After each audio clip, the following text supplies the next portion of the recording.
नमस्ते। आज मैं शुरू करने जा रहा हूँ आपको बिहार की प्रमुख संस्थाएं, इम्पॉर्टेंट इंस्टीट्यूशन ऑफ बिहार। इसमें सबसे पहला मैं आपको शुरू करने जा रहा हूँ बिहार रिसर्च सोसाइटी।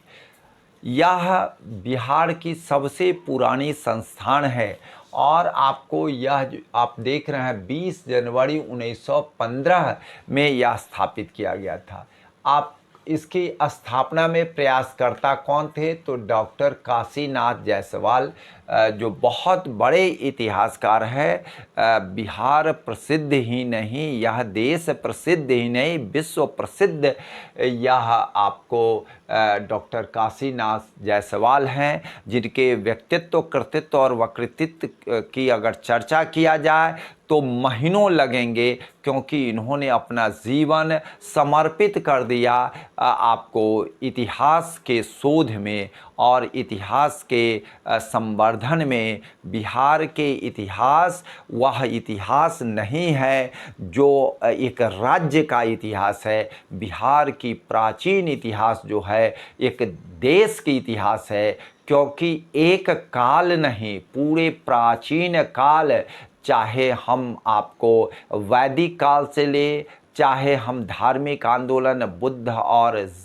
जैन धर्म के महावीर को लें, या चाहे मगध का पूरा मगध जो है साम्राज्य जो है आपको हैर्यक वंश से लेकर करके आपको मौर्य वंश तक आप लेंगे तो वह सारा यहीं से है। इसके बाद अगर आप लेते हैं गुप्त काल, वो भी पूरा बिहार है।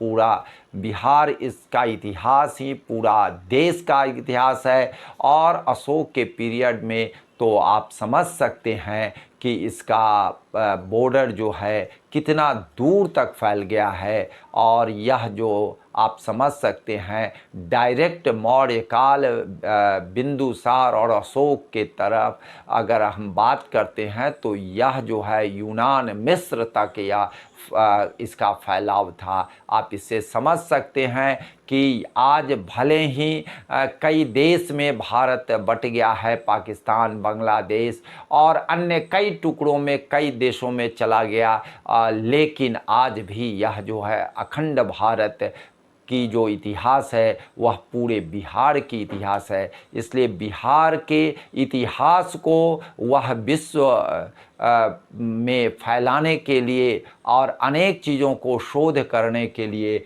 यह आपको डॉक्टर काशीनाथ जायसवाल हैं। मैं आपको एक चैप्टर पढ़ाऊंगा जिसमें पूरे के पूरे आपको बताऊंगा कि बिहार के पटना कॉलेज और पटना विश्वविद्यालय में जो भी इतिहास के मर्मज्ञ विद्वान हुए, जो विश्व के महान इतिहासकार हुए, महान लेखक हुए, उन सब का भी बतलाऊंगा। लेकिन अभी जो है इन डॉक्टर काशीनाथ जायसवाल जो हैं यह बहुत बड़े मर्मज्ञ और कृत संकल्पित इतिहासकार हैं, जिन्होंने बिहार रिसर्च सोसाइटी की स्थापना में अपना पूरा तन मन धन लगा दिया। इनका उद्देश्य था इतिहास, पुरातत्व, मुद्रा शास्त्र, मानव विज्ञान और दर्शन शास्त्र पर पूरा शोध परख ज्ञान लोगों तक पहुँचे। इसके लिए उन्होंने बहुत प्रयास किया।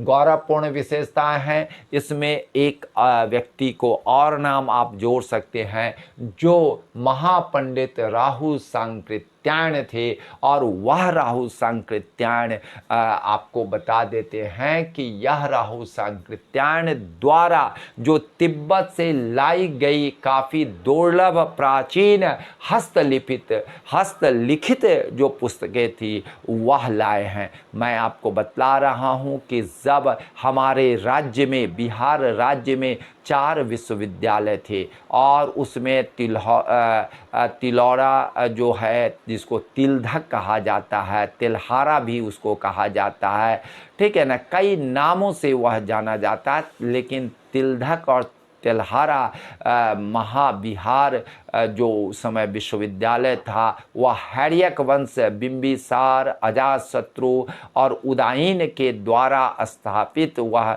महाविहार था। वह जो है प्राचीन महाविहार में से आता है, नालंदा महाविहार।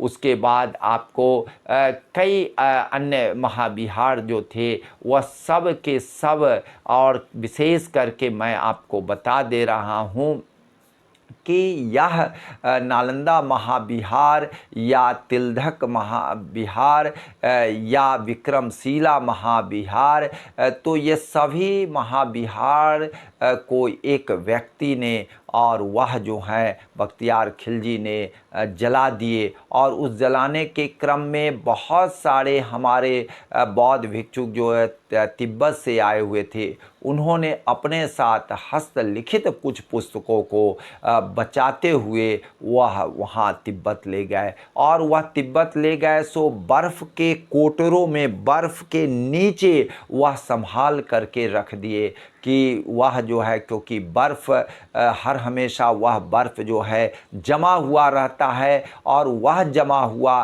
रहने के कारण उसमें आप जान ही रहे हैं उसमें बैक्टीरिया नहीं होता है। कोई चीज़ अगर सड़ता है, गलता है, तो उसमें बैक्टीरिया का बहुत प्रभाव रहता है। तो वह बर्फ़ के नीचे वह दबा करके रख दिए।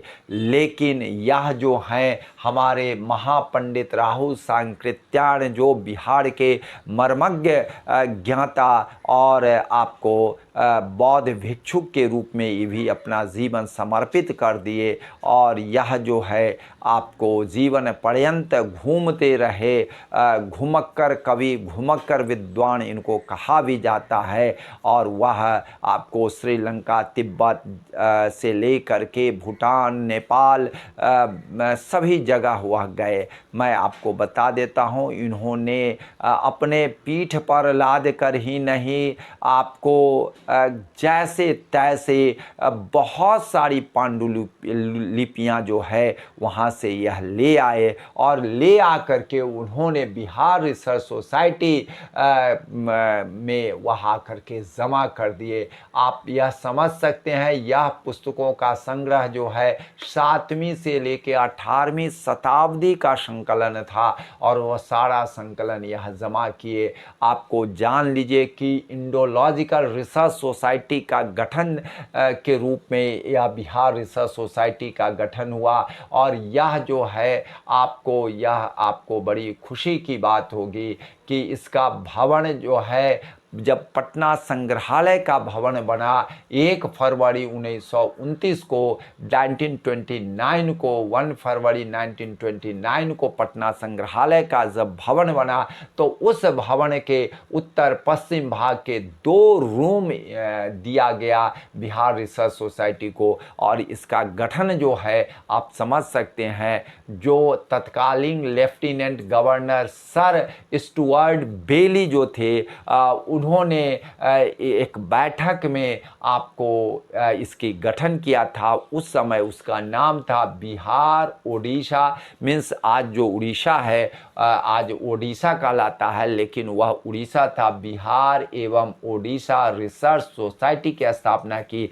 और सबसे बड़ी बात यह है कि यह गिद्धौर के जो महाराजा थे, उन्होंने यह प्रस्ताव डाला था, और उस प्रस्ताव के आधार पर जो है स्टुअर्ट बेली साहब, जो उस समय आपको तत्कालीन लेफ्टिनेंट गवर्नर थे, जिनके नाम पर बेली रोड अवस्थित है, आपको वही थे, और उन्होंने स्थापित किया गया था। लेकिन अभी जो है उसका और विस्तार करने की ज़रूरत है, उसको एक अलग भवन की ज़रूरत है, उसमें रिसर्चरों को स्थापित करने की ज़रूरत है, पद नियुक्ति की ज़रूरत है, उसमें सरकार के द्वारा अधिक से अधिक उसको फंड देने की ज़रूरत है, जिसमें से नवीन शोधार्थी और पुराने जो विद्वान हैं उन सब का समन्वय हो करके अलग से उसको फंड दे करके अच्छी अच्छी प्रकाशन हो, ऐसा प्रयास जारी है। नियर भविष्य में आप लोगों को सुनने का मौका मिलेगा। लेकिन यह बहुत प्राचीन है और इसमें बहुत अमूल्य निधि इसमें रखी हुई है, और वह अमूल्य निधि है नालंदा महाविहार के चीज़ों को यह संजोग करके रखा है। इसका नाम बिहार रिसर्च सोसाइटी है, जिसकी स्थापना 1915 में हुई थी। तो आप लोग समझ गए होंगे। मैं ऐसा ही एक गौरवशाली संस्थान के बारे में बतला रहा हूँ, वह है बिहार हिंदी साहित्य सम्मेलन। इसकी स्थापना आपको जस्ट यह 15 में हुई थी और यहाँ पर यह 1919 में हुई है। 19 अक्टूबर 1919, 19 याद रहेगा, तो 19 अक्टूबर 1919 में हुआ है। इसको आप ध्यान रखेंगे। चलिए, मैं आपको बताना चाह रहा हूँ बिहार हिंदी साहित्य सम्मेलन की स्थापना किस उद्देश्य से के लिए हुई और इसमें कौन कौन से लोग जुड़े रहे, और इसमें आपको इसका कैसे आज जो संवर्धन हुआ है, आज इसका विकास काफ़ी हुआ है, उसके संवर्धन के पीछे कौन कौन से हस्तियां, कौन कौन से राजनेता और कौन कौन से मर्मज्ञ हमारे विद्वान समर्पित साहित्यकार रहे हैं, उन सब के बारे में मैं आपको बतला रहा हूं। अभी आपको बतला रहा हूं कि यह जो 1919 में इसकी स्थापना हुई, इससे पहले आपको बता देते हैं कि इससे पहले जो है कि इसकी स्थापना आपको हो चुकी थी, और वह स्थापना जो हो चुकी थी आपको इलाहाबाद में इसकी स्थापना हो चुकी थी 1 मई 1910 को। आपको विशेष करके प्रयाग जो इलाहाबाद कहलाता था, उस प्रयाग में 1901 मई 1910 की स्थापना हुई थी। अखिल भारतीय हिंदी साहित्य सम्मेलन की स्थापना हो चुकी थी, और उसमें आपको जिसका 10वां अधिवेशन 1920 में आपको पटना में किया गया, और प्रथम प्रधानमंत्री इसके अखिल भारतीय हिंदी साहित्य सम्मेलन के जो प्रयाग में है, उसके आपके प्रथम प्रधानमंत्री राजश्री पुरुषोत्तम दास टंडन थे, और प्रथम सभापति जो थे पंडित मदन मोहन मालवीय जैसे मर्मज्ञ विद्वान और राजनेता थे। और आपको यह भी जान करके खुशी होगी कि 1917 में इंदौर में गांधी जी ने इसकी अध्यक्षता किए थे।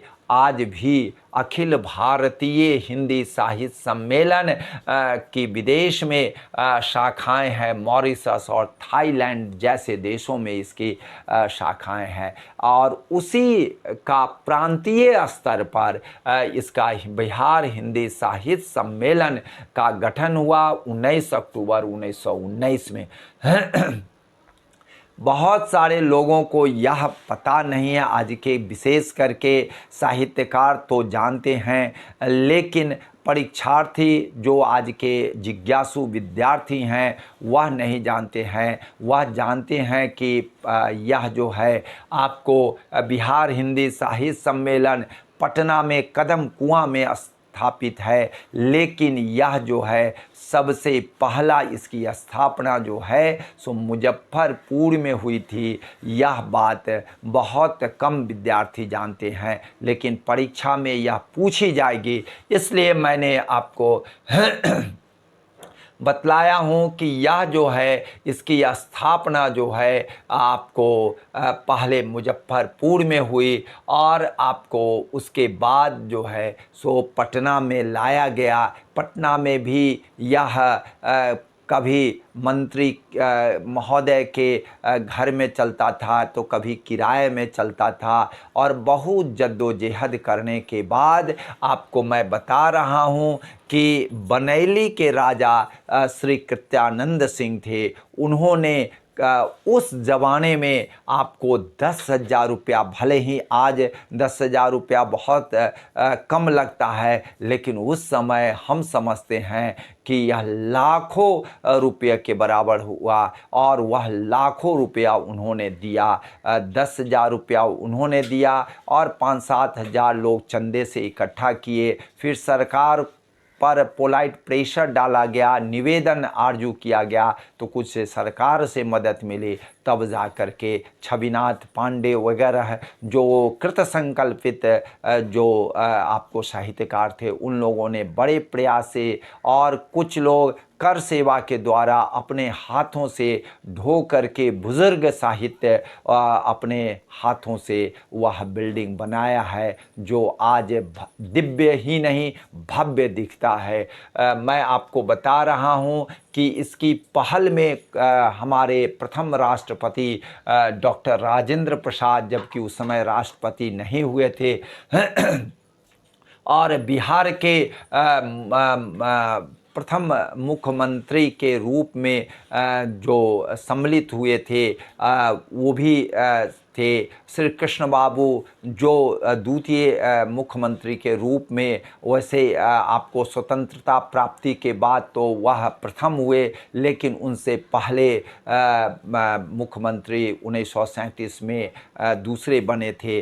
तो आपको बता देते हैं, स्वतंत्रता प्राप्ति के बाद प्रथम मुख्यमंत्री श्री कृष्ण सिंह, जो स्वतंत्रता प्राप्ति से पहले मुख्यमंत्री का पद जो था प्रधानमंत्री के रूप में जाना जाता था, तो वो भी काफ़ी मदद किए, तब जा कर के यह, और काफ़ी वो आपको हर तरह से खड़े रहे। इसके अलावे आपको मैं बतला रहा हूँ, लक्ष्मी नारायण सिंह, मथुरा प्रसाद दीक्षित, बाबू वैद्यनाथ प्रसाद सिंह, पीर मोहम्मद यूनुस, लतीफ़ हुसैन नटवर, पंडित दर्शन केसरी पांडे जी के प्रयास के फलस्वरूप मुजफ्फरपुर के हिंदू भवन में यह 19 अक्टूबर 1919 को स्थापित हुआ। सम्मेलन के प्रथम सभापति, जिसको स्वागताध्यक्ष वैद्यनाथ प्रसाद सिंह के प्रयत्न से 1921 में मुजफ्फरपुर में एक ऑफिस खुला है,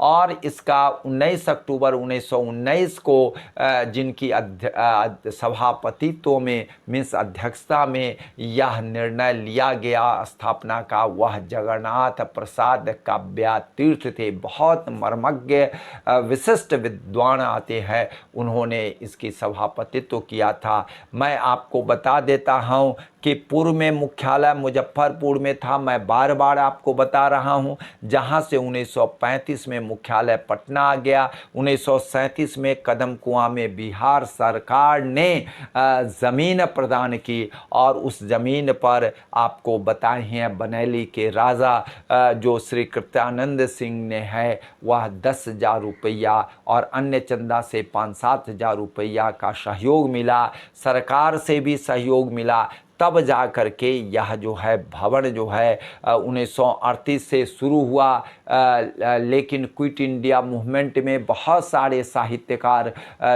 जैसे पंडित छविनाथ पांडे वगैरह पकड़ लिए गए थे। 1942 की क्रांति में अन्य कई आपको जो राष्ट्रीय स्तर के विद्वान थे, बिहार के थे, उन्होंने आपको अपना पूरा का पूरा समर्पण और सहयोग किया था भारत छोड़ो आंदोलन में, जिसके तहत वह जेल भेज दिए गए थे, इसलिए काफ़ी बाधित हुआ था। लेकिन वह 1938 में शुरू हुआ और 1991 में पूरा हुआ था भवन बनना। प्रथम अधिवेशन इसका सोनपुर मेले में हुआ 8 से 9 नवंबर को। प्रधानमंत्री, आपको एक बात बता देते हैं, इसके जो हेड होते हैं वह प्रधानमंत्री के रूप में कहा जाता है। प्रधानमंत्री नहीं, देश के प्रधानमंत्री के बच्चों, आप यह ध्यान रखिएगा कि आज प्रधानमंत्री जो कहा जाता है वह प्रधानमंत्री पहले प्रांतीय सरकार के जो हेड थे, जैसे श्री कृष्ण बाबू भी थे, तो वह जो है सो प्रधानमंत्री भी उस समय कहलाते थे, मुख्यमंत्री नहीं कहलाते थे। और आपको बता देते हैं कांग्रेस के अध्यक्ष को भी प्रधानमंत्री कहा जाता था, वो भी अध्यक्ष अब कहलाने लगा है। और तीसरी बात आपको एक और बता दे कि यहाँ के जो बिहार हिंदी साहित्य सम्मेलन के जो सर्वे सर्वा होते हैं वह भी प्रधानमंत्री कहलाते थे, तो आज भी कहला रहे हैं, ठीक है ना। तो यह जो है आपको सोनपुर मेला में प्रधानमंत्री मथुरा प्रसाद दीक्षित के समय में हुआ था, और इसका प्रकाशन एक बहुत ही शोधपरक त्रैमासिक के रूप में होता है जिसका नाम साहित्य है। और वैसे भी इसकी कई शाखाएं हैं जिसमें आपको फ्रेंच, जर्मन, अन्य कई विदेशी और अन्य कई भाषाओं की ट्रेनिंग, आपको बच्चों की ट्रेनिंग, लाइब्रेरी की फैसिलिटी, बहुत सारी फैसिलिटी प्रदान की जाती रही है। कुछ कुछ बीच में काफ़ी जद्दोजहद से जो वर्तमान आपको अध्यक्ष है, आपको जो आप काफ़ी उन्होंने प्रयास किया है, श्री अनिल सुलभ जी, वह उन्होंने अपना काफ़ी योगदान दिया तन मन धन से, तब यह जा कर के फिर अपनी गरिमा को और भी ऊंचा किया है। मिस हिमालय के ऊपर नया हिमालय गढ़ने का काम अनिल सुलभ जी किए हैं, जो हमारे निकटतम संबंधी भी हैं, तो और हमारे सीनियर भी हैं। तो मैं आपको बता रहा था बिहार हिंदी साहित्य सम्मेलन के बारे में, और वह जो है अब जो है मैं आपको बता रहा हूँ बिहार राज्य पुस्तकालय संघ के बारे में। यह जो है 1936 में इस्टेब्लिश्ड हुआ था, 1936 में इसका स्थापना वर्ष है। इसकी विशेषता है, इससे लगभग 3000 ग्रामीण पुस्तकालय संबद्ध है। प्रखंड मंडलों और अनुमंडलों में इसकी शाखाएं खुली है। पुस्तकालय अध्यक्ष प्रशिक्षण शिविर जिलावार लगाना इनका मुख्य विशेषताएं हैं, मुख्य काम है। मैं नेक्स्ट आपको बता रहा हूँ मैथिली साहित्य परिषद, स्थापना वर्ष 1939 है। उद्देश्य जो है अनेक प्राचीन एवं अर्वाचीन मैथिली ग्रंथों का प्रकाशन है मैथिली साहित्य परिषद का। इसके बाद मैं आ रहा हूँ जो आपको वैशाली संघ है। वैशाली संघ स्थापना वर्ष 1945 है। उद्देश्य है वैशाली के ध्वंसावशेषों को प्रकाश में लाना है, वैशाली निवासियों में नवीन सांस्कृतिक और सामाजिक चेतना को फिर से जागृत करना है, और इस दिशा में जहां खुदाई करनी है, संग्रहालय स्थापना करना है, ग्रामोत्थान करना है, ये सब कार्य आपको इन संस्था के द्वारा किया जा रहा है। बिहार राष्ट्रभाषा परिषद जो है जिसकी स्थापना 1950 में हुई है, इसका उद्देश्य है शोध प्रकाशन से संबंधित विभाग स्थापित किया गया है। प्राचीन हस्तलिखित ग्रंथ है उसका विभाग है। बिहार की साहित्य और इतिहास विभाग है, विद्यापति विभाग है, अनुसंधान पुस्तकालय है। मैं आपको बता रहा हूँ यहाँ पर बिहार से संबंधित इतिहासों पर बहुत अभी प्रकाश पड़ने की ज़रूरत है, लेकिन अभी बहुत काम बाकी है। इसलिए ऐसी संस्थानों का संवर्धन बहुत ज़रूरी है, सरकारी सहयोग की बहुत ज़रूरत है। वैसे सरकार और स्वयंसेवी संगठन भी अपने तरफ से पुरजोर कोशिश कर रहे हैं, क्योंकि इतनी प्राचीन सभ्यता और संस्कृति और इतने शिक्षा का केंद्र होते हुए भी काफ़ी अभी इसमें प्रकाश देने की ज़रूरत है, काफ़ी प्रयास करने की ज़रूरत है, तभी हम उस बिहार की कल्पना करेंगे जो प्राचीन कालों में आपको पूरे विश्व में सर्वोत्कृष्ट शहर के रूप में पाटलिपुत्रा का नाम था, जिसमें एक नहीं अनेक बाहरी जो खोज यात्री, शोध यात्री, इतिहासकार और टूरिस्टर, ट्रैवलर यात्री आए थे और उन्होंने मेगास्थनीज से लेकर के आपको टॉलमी से लेकर के अन्य कई राल्फ फिच से लेकर के सभी ने अपने बहवानी से लेकर के अन्य कई जो लेखक थे, इतिहासकार थे, यात्री थे, उन्होंने यह साफ स्पष्ट शब्दों में स्वर्णाक्षरों में लिख चुके हैं कि यह पाटलिपुत्रा जो थी उस समय के तत्कालीन विश्व की सर्वोत्कृष्ट आपको शहर थी और यहाँ पर विद्वानों का जखीरा था, विद्वानों की धरती थी। लेकिन आज इसमें काफ़ी कमी हुई है। इस कमी को सरकार और जन लोग प्रयास कर रहे हैं, जनसेवी, समाज सेवी, शिक्षा सेवी लोग प्रयास कर रहे हैं फिर से पुनरुत्थान करने के लिए। तो मैं आप काशी प्रसाद जायसवाल इंस्टीट्यूट पटना के बारे में कह रहा हूं। मैं आपको बिहार रिसर्च सोसाइटी की स्थापना में महान इतिहासकार डॉक्टर काशीनाथ जायसवाल के प्रयास की मैं भूरी भूरी प्रशंसा करते हुए चर्चा किया हूं। अब उन्हीं के नाम पर यह स्थापना 1950 में हुई। बिहार भारतीय इतिहास और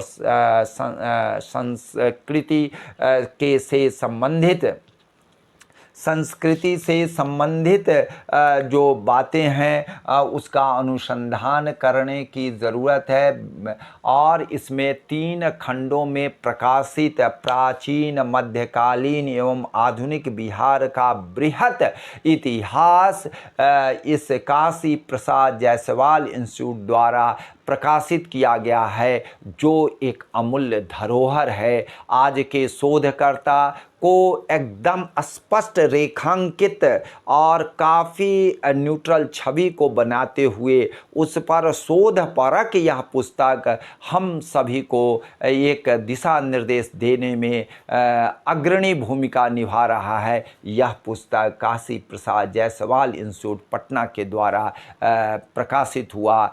तो मैं ये कहना चाहता हूँ ऐसे कई संस्थाओं की ज़रूरत है जो आपको शोध, विशेष करके बिहार की जो प्राचीन गरिमा थी वह गरिमा को आम लोगों तक पहुंचाने की बहुत ज़रूरत है, विशेष करके छात्र और छात्राओं को। आइए मैं आपको आगे बतला रहा हूँ।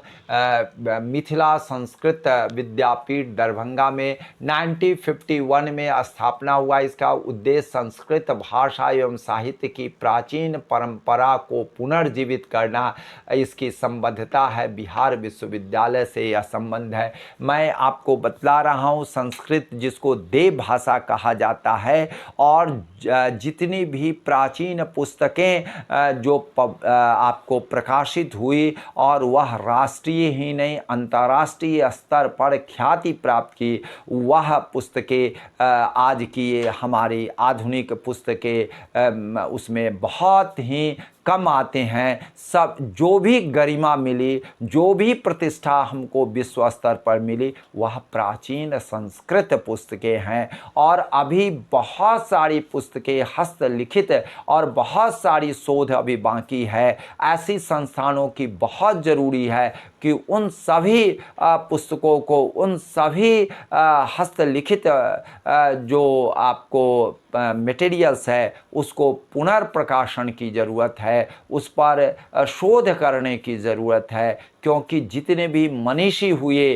संस्कृत के मनीषी हुए पूरे विश्व में, वह आपको सबसे अधिक बिहार में हुए। क्योंकि 4 महाविहार जिस समय पूरे विश्व में कहीं विश्वविद्यालय नहीं था, वह 4 महाविहार आपको स्थापित था। खास करके तेल्हारा जो अतिलधक है, हैड्यक वंश, बिंबिसार और अजातशत्रु और आपको उदायीन जिस समय बिंबिसार और अजातशत्रु के लगभग समकालीन थे महात्मा बुद्ध और आपको जैन के 24वें तीर्थंकर महावीर, और उस समय हमारा यह जो तिलहारा और तिलधक महाविहार था, जो विश्वविद्यालय आज हम उसको विश्वविद्यालय कहते हैं, उस समय महाविहार कहा जाता था, जो विश्व में अग्रणी था। तक्षशिला के बाद नालंदा विश्वविद्यालय था, और यह नालंदा विश्वविद्यालय से भी पुराना तिलहारा और तिलधक था, जो आपको आजकल आपको बिहार शरीफ में जो पहले ओदंतपुरी नाम से जाना जाता था, ओदंतपुरी में खुद एक महाविहार था जिसको ओदंतपुरी महाविहार कहा जाता है।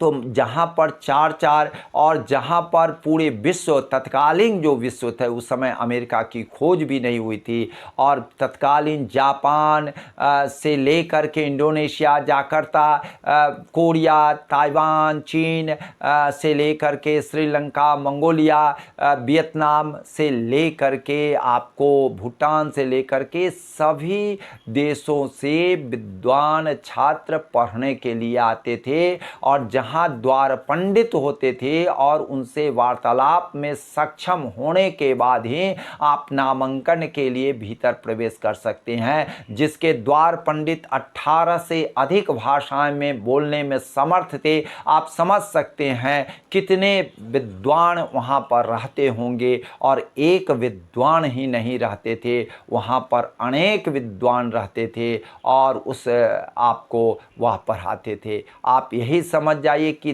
10,000 जहाँ विद्यार्थी नालंदा महाविहार में था, जहाँ पर 10,000 महाविहार तिलधक में 10,000 विद्यार्थी आपको वहाँ थे, तो वहाँ पर 3,000 शिक्षक थे, और आपको नालंदा महाविहार में 2,000 शिक्षक थे। मीन्स 5 स्टूडेंट पर 1 शिक्षक थे। तिलधक में 3 स्टूडेंट पर लगभग 1 शिक्षक थे। कितनी अच्छी व्यवस्थाएं थी, कितना केयरफुल व्यवस्था थी, कितने एक बच्चों पर ध्यान दिया जाता है। आजकल की नवीन पद्धति भी उतनी सक्षम नहीं है कि जो 3 विद्यार्थी या 5 विद्यार्थी पर 1 विद्वान मर्मज्ञ के साथ रहने सहने, खाने पीने और सब चीज़ का ज्ञान अर्जन करने का मौका मिलेगा। ह्वेनसांग भी आपको नालंदा महाविहार में आकर के अपने गुरु के चरणों में रह के और उन्होंने आपको अर्जन किया था, ज्ञान अर्जन किया था। फाहियान इतने कितने आपको आए, जो धर्मा स्वामी, सभी लोग एक से एक विद्वान आए जो यहाँ पर पढ़ करके चीन और अन्य देशों में भी गए। मैं वह कहना चाहता हूँ कि यह जो है काशी प्रसाद जायसवाल इंस्टीट्यूट के द्वारा बहुत सारे प्रकाश पढ़ेंगे ही, साथ साथ मिथिला संस्कृत विद्यापीठ दरभंगा से भी काफ़ी प्रकाश पड़ेगा। मैं आ रहा हूँ अब प्राकृत एवं जैन शोध संस्थान वैशाली की बात कर रहा हूँ, जो 25 नवंबर 1955 में स्थापित हुआ था बिहार सरकार के द्वारा, और उद्देश्य है प्राकृत भाषाओं एवं साहित्य, जैन धर्म और उनकी समस्त शाखाओं, जैन दर्शन, इतिहास, साहित्य आदि के सांगोपांग मान पूर्ण संपूर्ण अध्ययन एवं शोध कार्य को प्रोत्साहन देना। यह प्राकृत है। प्राकृत जो है, जैसे पाली जो आपका है, पाली भी बिहार में ही पढ़ाई होती है। पाली में आपको बौद्ध धर्म से संबंधित जितने भी ग्रंथ हैं, उसमें अधिकतर ग्रंथ जो है पाली भाषा में लिखा गया है। जो बुद्ध जितने भी चीज़ें और उनके बाद वाले जो भी चीज़ें लिखे गए, उसमें पाली भाषा ही बहुत ही कॉमन भाषा थी, और वह जो है पाली भाषा की पठन पाठन बिहार में ही होती है।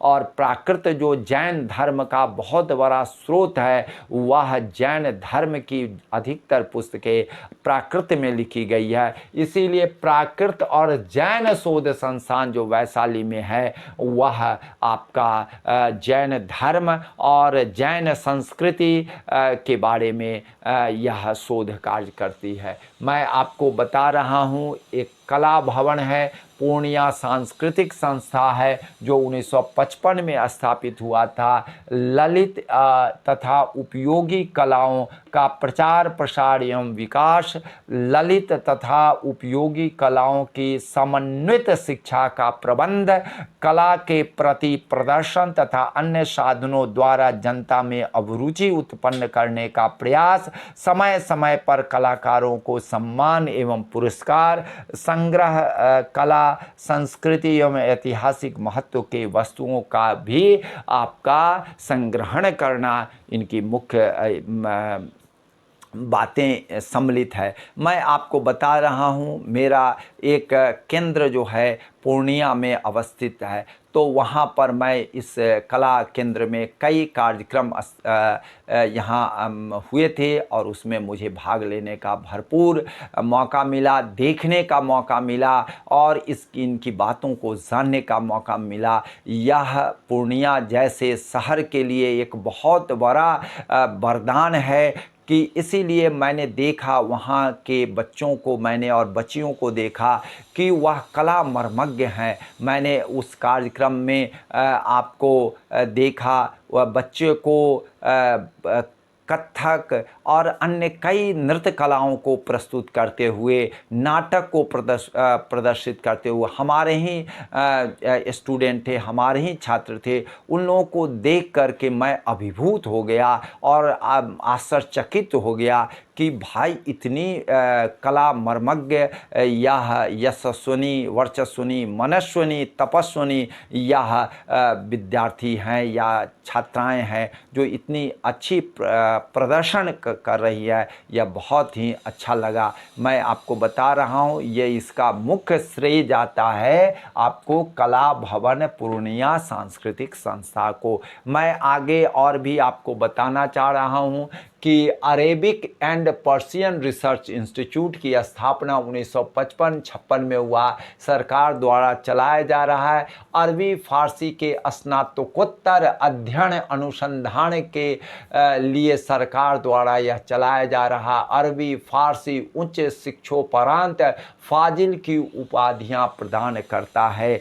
यह जो है आपको बहुत अच्छी संस्थान है जो आपको अरबी फारसी के उच्चतम ज्ञान के प्राप्ति स्रोत और प्राप्ति केंद्र के रूप में यह जाना जाता है, Arabic and Persian research institute.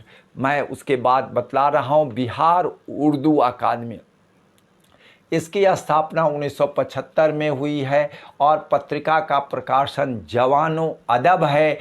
उद्देश्य है उर्दू भाषा की प्रगति एवं संवर्धन हेतु इसका कई तरह से सहयोग किया जाए, लोगों में जन जागृति फैलाया जाए, उर्दू पुस्तकों एवं पत्रिकाओं का नियमित प्रकाशन हो, पाठक बढ़े और पाठक की जो मनोकांक्षा है, जो इच्छा शक्ति है, उसको हम वहाँ तक उनकी इच्छा शक्ति को पूर्ण करे। इसके लिए यह बिहार उर्दू अकादमी कृत संकल्पित है। जो मैं आपको बताया हूँ कि इतने जो जहाँ पर इतनी बड़ी बड़ी शोधपरक संस्थान है और प्राकृत पाली से लेकर के संस्कृत, उर्दू, फारसी से लेकर के और आपको जो प्राचीन काल में जो हमारे जो शिक्षा प्रखर शिक्षा केंद्र थे, जिसमें आपको मैंने बताया ही नालंदा महाविहार, आपको मैं बताया हूँ कि उदंतपुरी महाविहार, मैंने आपको बताया हूँ तिलधक महाविहार, आपको मैं बताया हूँ आपको अन्य केंद्र के बारे में, तो वह सब के सब समर्पित हैं बिहार के शिक्षा संस्कृति के संवर्धन के लिए। चलिए, जय हिंद, जय